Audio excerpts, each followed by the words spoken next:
Mm. Welcome back, folks, to another week of Word of Mouth, talking mental health, relationships, etc., etc. Y'all know the deal. Like and subscribe to the channel. Link down below to all our social media platforms. So this week we're discussing an interesting topic that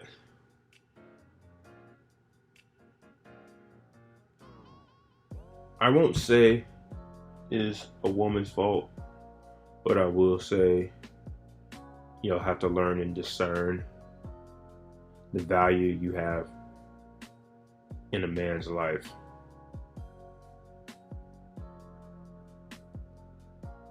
And if your value with him is increasing or just decreasing based on your actions.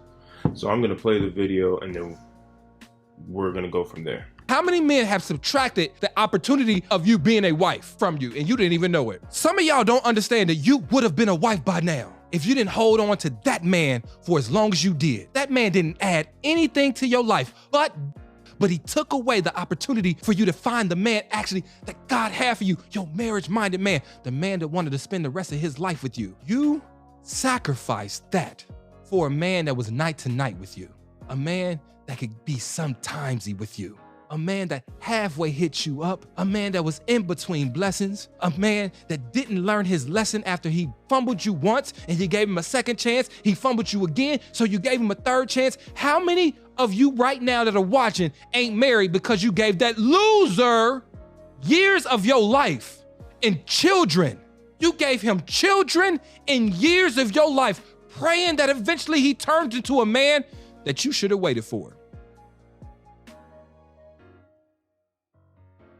So that's it. There's the video, and he's absolutely correct in that regard of some of you women hold on to men that you shouldn't hold on to, and you hold on to him not even out of like that you really want him anymore or that he's doing such great things for you. You hold on to him out of ego and spite of other women because you don't want the other women to have him.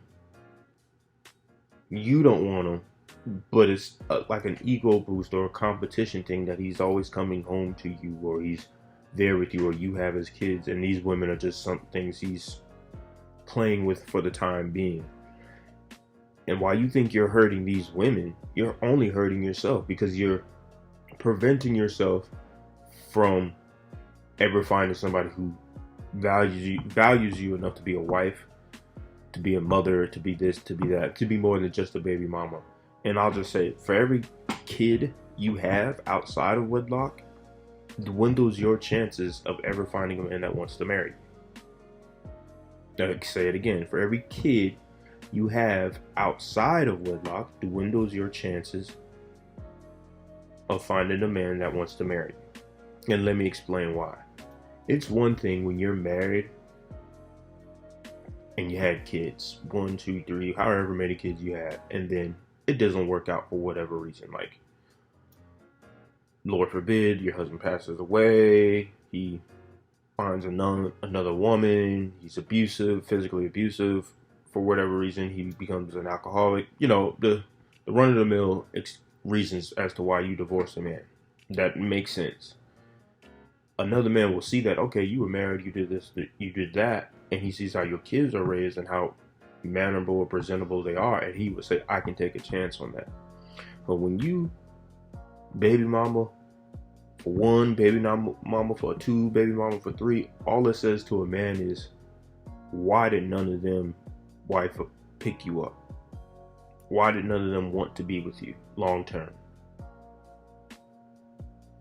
In a roundabout way, it's your fault as a woman for whatever reason that is. It doesn't always necessarily have to be you have a bad attitude, you're bad with money, or anything negative. It could just be you aren't requiring standards from the man or asking the right questions to a man to see where he wants to take you and how far things are going. From what I've seen, women demand or tell their standards to a man without ever asking him questions. And that is a big issue I see women having. If you really want to know a man, you ask him questions. You don't tell him what you want. You ask him what he wants, and then you go from there. Then from that point on, you can pretty much get whatever man you want, because at least at that point you understand or learn his interests. For example, instead of telling a man that you're not ready for a relationship right now, say to a man, what do you see out of this situation? And then he may say, what do you mean? Do you see this being a relationship? Do you see this being a situationship? Do you just see us being friends and occasionally messing around? Do you just see it being friends? And you let him tell you what he feels like it is. And at that point, he'd be like, well, okay, he tells you he wants a relationship. Cool. Now, there's no response for that. He may ask you, well, what do you see? Or he may just go along with the flow, and then you just say, look, I'll see what I want once we get to know each other better. It's a blanketed statement. The man won't ever question it beyond that. He may question you a couple weeks later, a couple months later, but then you have the discernment, at least by that time, to say, I don't want to be in a relationship with you. I like where we're at. Or I do want to be in a relationship with you. But you know where that man stands first before you even put your hopes up or decide that's what you want that man to be. If he says, I just see this hanging around and kicking it, then you know that man 9 times out of 10 won't ever take you seriously. So if he's telling you this up front, then there's nothing you can say or feel about a way or think you're going to change his mind, because men are pretty one-track minded people. Another thing is, he gave the aspect of you wasting your life and all that other stuff. A lot of you ruin your chances because you don't improve on yourself or in the relationship. And I saw this on TikTok, I can't even remember, where you have these standards. You want a guy to do this, A, B, and C. Cool. He consistently does A, B, and C. You give him A.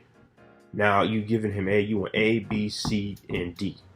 It's consistently you giving you A, B, C, and D. You still give him A.